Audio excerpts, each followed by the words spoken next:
Hari ini saya akan bahas integral sebagai anti turunan. Integral sebagai anti turunan itu dalam artian bahwa mereka berdua itu saling berhubungan. Sebagai contoh ini ya, bahwa kemarin kita punya kalau x kuadrat ini kita turunkan maka akan menjadi 2x. Nah, ini dalam artian sebaliknya kalau saya punya 2x diintegralkan maka akan menjadi x kuadrat. Jadi balik lagi. Tapi ada tapinya. Di sini harus kita tambahi plus c. Kenapa harus ada plus c-nya? Karena bahwa tidak hanya x kuadrat yang diturunkan akan menjadi 2x. Sebagai contoh, saya punya x kuadrat tambah 2 diturunkan jadi 2x. Lalu x kuadrat tambah 10 diturunkan jadi 2x. Makanya perlu ada plus c di integral. Nah, ada beberapa rumus yang wajib kita tahu. Satu, dua, tiga ini ya yang akan kita gunakan dalam mata kuliah ini. Yang pertama, rumus super xn. Rumus x pangkat n. Coba saya tulis di sini lagi. Xn dx. Ini akan jadi super n plus 1 x pangkat n plus 1 plus c. Nah, ini berbeda dengan turunan kemarin. Kalau turunan kan pangkatnya berkurang. Kalau di sini dia pangkatnya jadi malah bertambah. Sebagai contoh nih, x kuadrat. Kalau diturunkan kan jadi 2x tuh tadi. Nah, kalau diintegralkan maka dia akan jadi 1/2 tambah 1 x pangkat 2 tambah 1 plus c. Atau sama aja dengan 1/3 x pangkat 3 plus c. Oke, contoh lain. Misal 1 dx. 1 dx ini apa? Nah, ya kalian boleh berpikir bahwa apa yang diturunkan jadi 1. Masih ingat kan? X. Jadi integralnya jadi X plus C. Atau kita bisa tuliskan 1 ini sebagai X pangkat 0 dx. Maka dia akan jadi 1/0 tambah 1 X pangkat 0 tambah 1 plus C. Jadinya 1/1 kali X pangkat 1 plus C. Nah, sama ya. Jadi kalian mau pakai cara yang mana terserah. Yang penting logikanya betul. Nah, rumus yang kedua yaitu integral super X. Kenapa harus ada rumus yang ini? Karena coba kita kalau pakai rumus yang pertama, ini kan jadi X pangkat min 1 dx. Kalau diintegralkan maka akan jadi 1/-1 tambah 1 kali X pangkat min 1 tambah 1 plus C. Nah, ini dia yang membuat dia tidak boleh, yaitu penyebutnya yang sama dengan 0. Jadi, tidak seperti itu. Karena kemarin juga kita sudah bahas sebenarnya ya, bahwa ln X itu kalau diturunkan, dia akan menjadi super X. Makanya integral dari super X dx itu tidak lain adalah logaritma natural X plus C. Atau biasa saya sebut sebagai ln X. Nah, bukan ln yang itu ya, ln X, ln C. Yang terakhir yaitu yang nomor 3 yaitu integral E pangkat mx dx. Nah, sebagai contoh di sini, misal saya punya integral E pangkat 1x dx atau E pangkat x, maka dia akan jadi sama dengan 1/1 E pangkat 1x plus C. Atau sama dengan E pangkat X plus C. Nah, E pangkat X itu bagusnya itu. Kalau diturunkan dia jadi E pangkat X. Kalau diintegralkan juga akan tetap E pangkat X. Tapi kalau misal integral E pangkat 2x dx. Nah, ya tentu akan jadi 1/2 E pangkat 2x plus C. Gitu. Seringkali kita tidak bisa langsung mengintegralkan menggunakan 3 rumus yang di atas. Seringkali kita perlu yang namanya integral substitusi. Seperti dalam 2 contoh yang akan saya berikan di bawah ini. Integral substitusi itu memungkinkan mengintegralkan fungsi yang lebih rumit dengan cara, nah biasanya fungsi contohnya yang seperti di atas kita bisa misalkan jadi ini integral x per 1 plus 4x kuadrat pangkat 3 dx. kita tidak bisa langsung mengintegralkan fungsi ini karena bentuknya ribet ya. Nah, yang perlu kita lakukan adalah kita bisa memisalkan sebuah fungsi atau variabel lain u, dimisalkan yang bawah ini 1 plus 4x kuadrat, kita turunkan, didiferensiasikan du, maka 1 diturunkan jadi 0, lalu 4x kuadrat diturunkan akan jadi 4 kali 2x, atau hasil akhirnya adalah 8x dx. Di sini sebenarnya bagusnya ada dx-nya ya, tapi kelewat. Jadi artinya du sama dengan 8x dx. Nah, dengan cara seperti ini maka akan kita peroleh sebuah bentuk yang sederhana. Di sini kan yang atasnya di sini ada x dx. Jadi kita bisa ganti si x dx menjadi 8-nya pindah ruas jadi du per 8. Sehingga integral ini bisa kita nyatakan menjadi integral du per 8 per ini adalah u tadi kan, u pangkat 3. Sehingga kalau kita sederhanakan dulu bentuknya jadi 1/8 kali 1/u pangkat 3 du. Nah, ini 1/8-nya bisa kita keluarkan dulu, lalu 1/u pangkat 3-nya kita buat jadi u pangkat minus 3 du. Dari sini kita bisa ke kanan saja ya biar cukup, nanti satunya. Jadi ini 1/8 u pangkat min 3 itu diintegralkan jadi 1/min 3 plus 1 u pangkat min 3 tambah 1. Jangan lupa apa? Plus c-nya taruh luar saja. Ini sama dengan 1/8 kali 1/min 2 u pangkat min 2 plus c. Atau di sini akan menjadi, setelah kita integralkan baru kita balikkan lagi. Ini kalau kita sederhanakan dulu, min 1/16 u pangkat min 2 itu adalah 1/u kuadrat. Nah, u-nya kembalikan lagi ke settingan awal. U adalah 1 plus 4x kuadrat. Sehingga akan ketemu bentuk min 1/16 kali 1 plus 4x kuadrat plus c. Nah, ini dia hasil dari integral yang kita cari. Lalu contoh yang kedua yaitu integral yang bawah itu. Artinya di sini langsung aja ya, saya misalkan u adalah yang pangkatnya lebih besar, sehingga saya akan ketemu du sama dengan 10x pangkat 9 dx. Nah, di sini kan bentuknya akan mengikuti yang atas nih. Jadi, cara tidak langsung du per 10 sama dengan x pangkat 9 dx. Tinggal kita substitusi ke integralnya, dia akan menjadi x pangkat 9 dx-nya jadi du per 10 per 1 plus x pangkat 10-nya jadi u. Nah, ini artinya kalau kita sederhanakan jadi 1/10 kali 1/u du.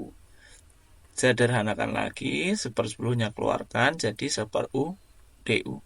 Nah, 1/u itu integralnya adalah ln u. Maka ini akan jadi 1/10 ln u. Nah, biasanya ln itu dikasih tanda mutlak.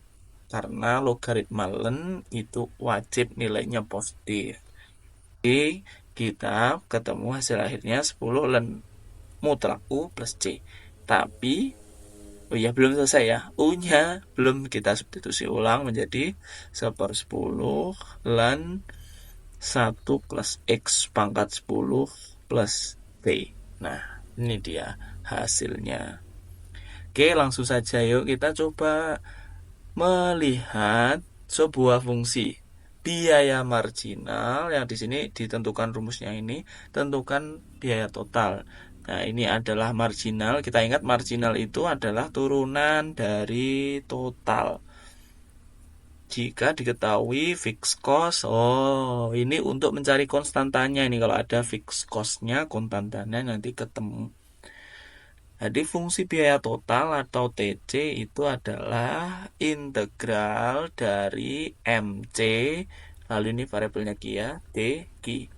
Atau dengan kata lain, di sini integral MC-nya adalah Q kuadrat tambah 2Q tambah 4 DQ. Ini bagusnya dikurung. Lalu kita integralkan satu per satu. Jadi integral Q kuadrat DQ tambah 2-nya ini kita keluarkan. 2 integral Q DQ tambah integral 4 DQ. Nah, kalau sudah biasa langsung saja juga boleh. Tapi untuk pembiasaan saya tulis seperti ini. Q kuadrat itu kalau diintegralkan jadi 1/2 tambah 1 Q pangkat 3. Oh, Q pangkat 2 tambah 1 ya maksudnya. Lalu plus C-nya boleh kita tulis di paling akhir. Ini 2 kali Q. Oh, jangan Q dulu. 2 kali 1/1 tambah 1 Q pangkat 1 tambah 1 plus 4 DQ berarti sama aja integralnya 4Q. Nah, baru kasih plus C di belakang gitu juga boleh. Karena nanti kan daripada C-nya kebanyakan sama-sama konstanta kita gabung di belakang. Jadi ini 1/3 Q pangkat 3 plus ini 2 sama 2 ya. Jadi bisa cancelling ini kecoret. Sehingga ketemu Q kuadrat saja plus 4Q plus C. Lalu fixed cost ini gunanya untuk apa? Artinya fixed cost itu kan kalau dia tidak memproduksi, dia tetap mengeluarkan cost ya. Jadi kita bisa masukkan TC kuantitasnya 0 atau produksinya 0, maka akan ketemu 1/3 0 pangkat 3 itu 0, 0 kuadrat juga 0, 4 kali 0 juga 0 plus C. Nah, katanya fixed cost-nya adalah 100, maka 100 ini adalah C.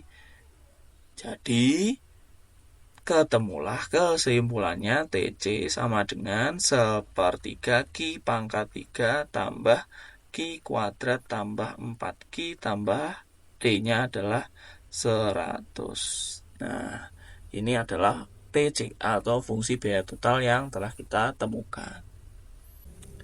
Sekarang akan kita bahas integral tentu. Setelah tadi kita bahas integral tak tentu, di mana perbedaannya di sini kita punya batas dari A ke B. Apa maksudnya ini? Itu adalah batas pengintegralan. Di mana kalau kita gambarkan secara geometris ya, kira-kira misal saya punya grafiknya itu seperti ini. Ini saya punya A, ini saya punya B, maka integral dari A ke B dari fungsi f(x) ini adalah luasan ini. Nah, bagaimana kalau fungsinya itu ke atas ke bawah? Sebagai contoh, misal kalau saya punya fungsi yang bentuknya seperti ini, misal di sini ada A, di sini saya punya B, maka integral yang tadi bukan lagi sebagai luas, tapi dia adalah luas 1 dikurangi luas 2. Jadi kalau di bagian 2 ini, integral dari A ke B dari f(x) dx itu adalah luas 1 kurang luas 2, karena dia ada kurva yang di bawah sumbu X. Sedangkan ini untuk gambar yang pertama, integral dari A ke B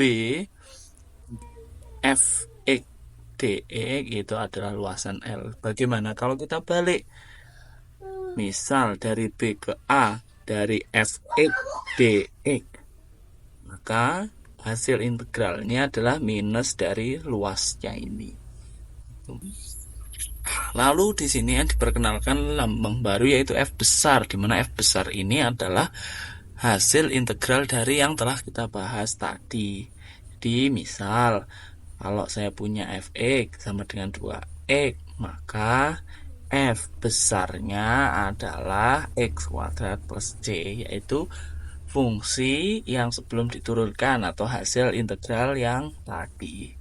Itu. Nah, sekarang kita coba langsung saja praktekkan fungsi-fungsi ini ke 3 fungsi yang ada di ekonomi, yaitu ada surplus konsumen, surplus produsen, begitu juga ada investment flow.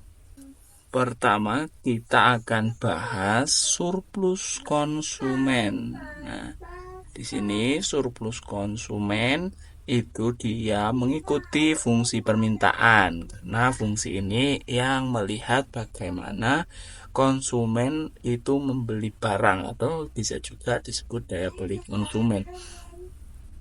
Nah, ini mungkin biar lebih kebayang, kita gambar dulu boleh ya. Kalau kita gambar dulu P sama dengan 30 min Q, ini saat P-nya 0, maka kita punya 30 min 4Q, itu artinya 4Q sama dengan 30, Q-nya sama dengan 30/2A, 30/4 atau 15/2 atau 7,5. Sedangkan kalau Q-nya 0, kita punya P sama dengan 30. Jadi ini untuk P0, ini untuk Q0. Sehingga sekarang saya punya gambar dari fungsi permintaan ini, dia akan berbentuk ini P, ini Q. Saat Q-nya 0, berarti di sini saat Q-nya 0, P-nya 30, anggaplah dia di titik ini 30. Sedangkan saat P-nya 0, dia Q-nya adalah 7,5, anggaplah di sini ya. Jadi kita punya fungsi permintaannya seperti ini. Turun. Akan selalu seperti itu ya. Semakin harganya turun, maka Q-nya akan semakin besar, harganya semakin dibeli. Nah, fungsi permintaan ini secara tidak langsung menjelaskan bahwa konsumen itu mampu membeli barang ini sampai harga 30. Nah, surplus konsumen ini menghitung keuntungan konsumen kalau dia dapat harga di bawah 30. Sebagai contoh, ini kan 5 ya, 5 anggaplah di sini. Jadi kita tarik garis ke sini, lalu ini ke sini. Nah, kita perlu cari tahu di sini ini titiknya berapa. Saat Q-nya 5, maka kita masukkan P-nya sama dengan 30 min 4 kali 5. Ini 20, maka hasilnya adalah 10. Jadi di sini 10. Nah, surplus konsumen itu adalah luasan yang sedang saya arsir ini, yaitu keuntungan konsumen ketika dia dapat harga 10, padahal dia mampu atau menyiapkan uang untuk sampai harga ke 30 gitu. Ya sebenarnya kalau nyari luasan gampang saja, kita bisa pakai segitiga. Kalau masih ingat ya, luas 3 itu kan setengah kali alasnya di sini ini 5 kali tingginya itu berarti yang ini tingginya berarti berapa nih? 20 ya. 30 min 10 20. Jadi setengah kok 1/5. Setengah kali 5 kali 20, sehingga coret-coret 10, maka ini jadinya 50. Luasnya 50. Nah, sekarang kita hitung menggunakan rumus surplus konsumen, yaitu dengan cara integral. Mungkin saya ganti warna biar warnanya banyak. Integral dari berapa? Dari 0 sampai 5. Lihat Q-nya ini bergerak dari 0 sampai 5. Lalu fungsinya apa di sini? Fungsinya adalah P-nya tadi 30 min 4Q DQ, lalu kita kurangi kotakan yang sedang saya arsir ini. Karena kalau cuman integral ini itu artinya menghitung dari atas sampai bawah. Lalu kita kan hanya menghitung segitiga yang atas, artinya ini harus kita kurangi sama kotakan yang tadi, yaitu 5 kali 10. Sehingga kalau kita hitung jadinya integral 0 sampai 5 30 min 4Q, langsung kita integralkan saja ya. Jadi kalau integral tentu 30 integralnya apa? Integralnya 30Q, lalu min 4Q, Q integralnya apa? Setengah Q kuadrat. Nah, ini kita masukkan batasnya 5 dan 0, min 50. Nah, kita hitung yuk.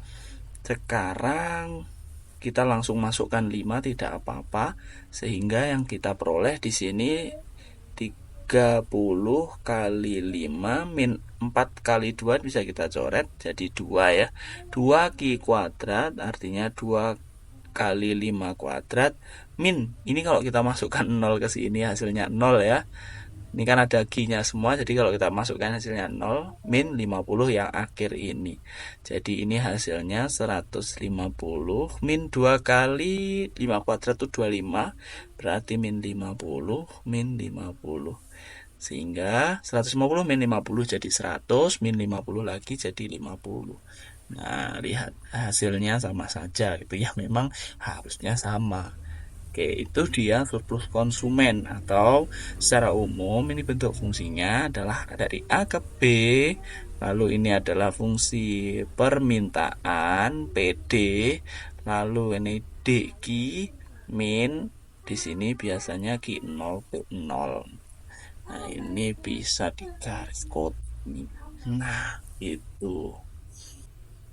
Yang kedua kita punya yaitu surplus produsen, di mana surplus produsen ini ada dua ya, ada fungsi permintaan dan fungsi penawaran. Sebenarnya fungsi penawaran saja ini juga oke, karena tujuan utama ada fungsi permintaan ini nanti untuk menghitung di titik keseimbangannya P sama Q-nya, P sama Q-nya berapa. Tentukan nilai surplus produsen. Nah, coba kita gambar dua-duanya ya, biar bisa menggambarkan. Mungkin ini saya warnai orange dan yang ini saya warnai kuning. Mungkin kita gambarkan dulu koordinatnya, dimana kita punya Y itu adalah P, lalu X-nya Q. Lalu misal di yang pertama, yang ini saja yang penawaran, saya buat misal seperti ini. Di sini P, di sini Q. Itu jadi biar enak, ketika P-nya 0, Q-nya 0. Kalau langsung saja ya, kalau P-nya 0, maka di sini nanti akan ketemu Q-nya itu min 5 ya. P-nya 0, Q-nya min 5, lalu ketika Q-nya 0, P-nya ketemu 10. Yuk kita gambarkan, ketika P-nya 0, P-nya 0 berarti di sini Q-nya min 5. Kurang berarti ya di sini ya. Ya tidak apa-apa, min 5 anggaplah di sini min 5. Lalu ketika P-nya ketika Q-nya 0, Q-nya 0 berarti di sini P-nya adalah 10, berarti 2 kalinya kira-kira di sini ya. Nah, ini adalah grafik fungsi penawaran. Lalu yang fungsi permintaan, saya buat kotak yang serupa biar jelas, dimana saya punya P dan Q, P-nya 0, Q-nya 0.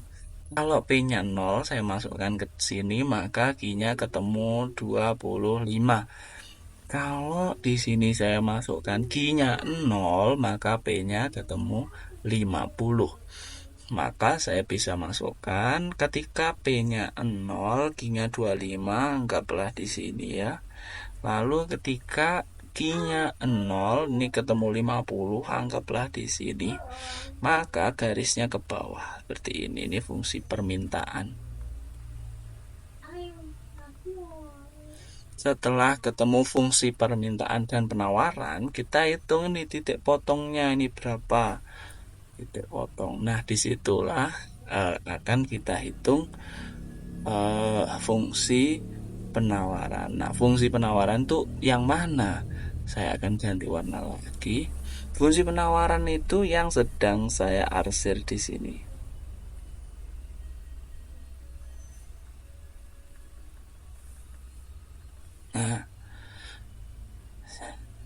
Jadi dia merupakan hasil pengurangan antara ini, misal di sini A, di sini B, maka yang saya arsir ini sama saja nilainya adalah dengan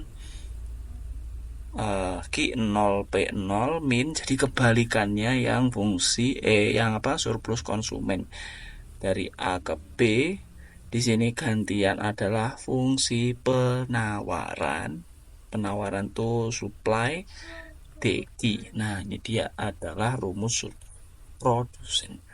Nah, berarti yang perlu kita cari tahu adalah yang B ini. Kalau yang ini kan tadi sudah tahu ya. Ini kan tadi 10 ya. Jadi tinggal kita cari tahu yang titik B ini berapa. Untuk mencari titik potong berarti kita bisa eliminasi atau substitusi. Ketika kita substitusi akan 10 sama dengan plus 2Q sama dengan 50 min 2Q. Ketika saya pindah ruas jadinya 4Q sama dengan 60. 40 Q-nya adalah 10. Kalau Q-nya 10 substitusi ke sini, maka P sama dengan 10 tambah 2 kali 10, hasilnya 10 tambah 20, 30.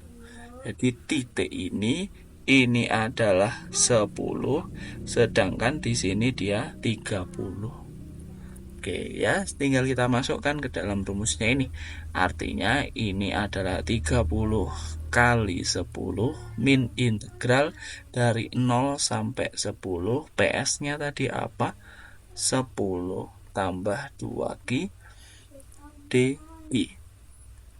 10 kali 30 jadi 300 min, kita integralkan yuk. 10 jadi 10Q plus 2Q, Q diintegralkan jadi setengah Q kuadrat, lalu kita masukkan 0 dan 10. Ini jangan kebalik ya.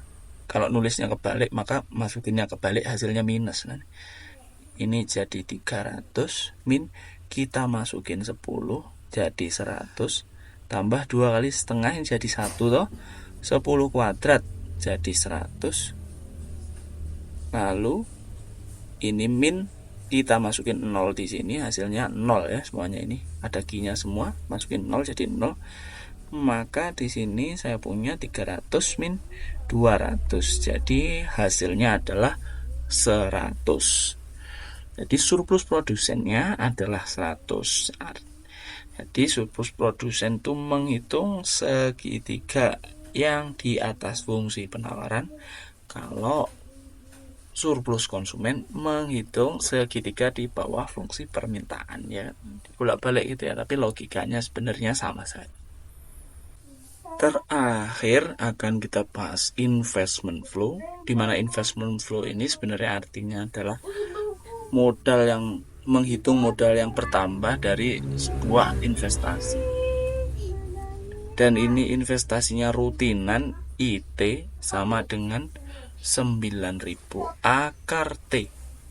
Nah, yang A, modal akhir tahun pertama hingga akhir tahun keempat. Artinya ini yang A ini dibatasi dari 1 sampai 4, IT, D, T. Atau integral dari 1 sampai 4, IT-nya sudah diketahui di sini, 9.000 akar T dt. Artinya ini integral dari 1 sampai 4, 9.000-nya bisa kita pikirkan nanti. Lalu di sini ada T pangkat setengah dt.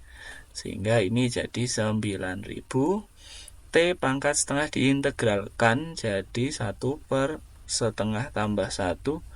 T pangkat setengah tambah 1 plus C. Plus C enggak? Enggak, karena dia integral tentu. Nanti kan kita langsung masukkan 4 sama 1 di sini. Oke, yuk kita hitung langsung. Ini jadinya 9.000 kali 1 per setengah tambah 1 itu 3/2, tapi kan ini 1/, jadi dibalik saja di 2/3, T-nya begitu juga, jadi pangkat 3/2 dimasukkan 4 dan 1. Oh, ini masih bisa nih tanpa kalkulator. Kalau menggunakan kalkulator ya silahkan dihitung sendiri ini. 9.000 masukkan 4, artinya jadi 2/3. 4 diakar jadi 2, lalu 2/3 jadi 8, min 1 pangkat 3/2 itu 1, jadi di sini 2/3. Maka di sini kita punya ini 16 kurangi 2 jadi 14/3, jadinya 9.000 kali 14/3. Maka ini kita coret jadi 3.000 kali ini 3 kali 14 jadi 42. Nah, artinya hanya kita punya 42.000. Nah, sekarang yang B ditanya banyak tahun yang diperlukan sebelum modal menjadi 100.000. Artinya yang di sini tanya T-nya kan berapa tahun. Jadi kita punya di sini integral, misal dari 1 sampai N ET DT sama dengan hasilnya 100.000. Nah, kita langsung saja pakai yang fungsi yang tadi, hasil integralnya ini kan adalah 9.000 kali 2/3. Ini kalau kita saya tulis saja dulu, T pangkat 3/2, ini N, ini 1, lalu ini sama dengan gini. Oke, ini mulainya 1 atau 0 ya? Mulainya 0, ini kan mulai dari 0 tahun pertama sampai tahun ke N ya. Dan mulainya dari 0. Kalau mulainya 1 nanti ngitungnya jauh lebih ribet ya kalau salah sedikit ya. Kalau mulainya 0, kenapa lebih mudah? Karena dimasukkan nanti jadi 0, sehingga di sini kita punya 9.000 kali 2/3 kali N pangkat 3/2 ini sama dengan 100.000. Ketika 0 saya masukkan di sini kan hasilnya 0. Jadi ini bisa saya coret 0,3-nya. Lalu ini juga bisa saya coret, jadi 3 ini 1. Maka hasilnya N pangkat 3/2 sama dengan 3 kali 2 ini berapa? 6 ya, sama dengan 100/6. Jadi ini 100/6 ini 15 atau 16 ya? 16 bla bla bla. Nah, ini perlu kalkulator. Jadi 16, bla bla bla bla ini kalian kuadratkan lalu diakar 3. Jadi N-nya ini adalah, geser dikit, akar 2 16, bla bla bla ini kuadrat. Setelah kalian kuadratkan lalu diakar 3. Nah, ini adalah hasil dari N. Nah, ngitungnya harus pakai kalkulator, jadi bisalah kalian, saya yakin ya. Oke, cukup itu saja. Terima kasih banyak semua yang sudah menonton sampai akhir.